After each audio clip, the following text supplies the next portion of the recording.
தளபதி விஜய் ஆட்சிக்கு வந்து ஒரு 3, 4 மாசம் இருக்குமா? அதுக்குள்ள அவ்வளவு குற்றச்சாட்டு அவர் மேல. என்னமோ ஒரு 50, 60 வருஷமா ஆட்சி செஞ்சு அ ஊழல் பண்ணிட்ட மாரியும், எல்லாரும் குற்றச்சாட்டு வைக்கிறாங்க.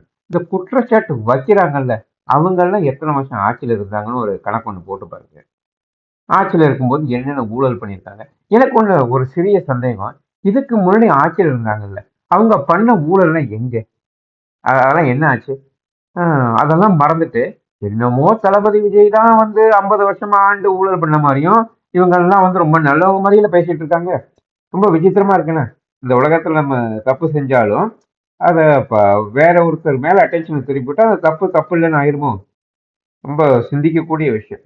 இன்னைக்கு தளபதி விஜய் வந்து அதாவது ஒரு தேர்வு நம்ம எழுத போனோம்னா, அந்த தேர்வு எழுதுனதுக்கு அப்புறம், அத வந்து மார்க் பண்ணி நமக்கு மதிப்பெண்கள் குடுக்கணும்.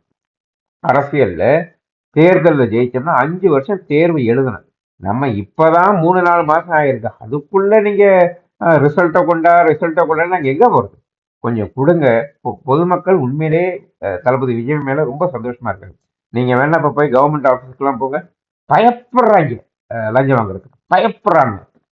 இந்த இந்த பத்திரம் ஆஃபீஸுக்குலாம் போங்க. எல்லாம் பயப்படுறாங்க. எனக்கு தெரிஞ்சவங்களே வந்து 2, 3 நாளைக்கு முன்னாடி சொல்றாங்க, எங்கேயோ பத்திரம் ஆஃபீஸுக்கு போயிருக்காங்க. பொதுவா லஞ்சம் வாங்குற இடத்துல இன்னைக்கு லஞ்சமே வாங்க மாட்டேங்கிறாங்களாம். எவ்வளவு சந்தோஷமா இருக்கு அதெல்லாம் கேட்கும்போது. இதையும் கொஞ்சம் சொல்லுங்க. தளபதி வந்ததுக்கு அப்புறம் எவ்வளவு நல்ல விஷயங்கள் நடந்துட்டு இருக்கு. சரியா?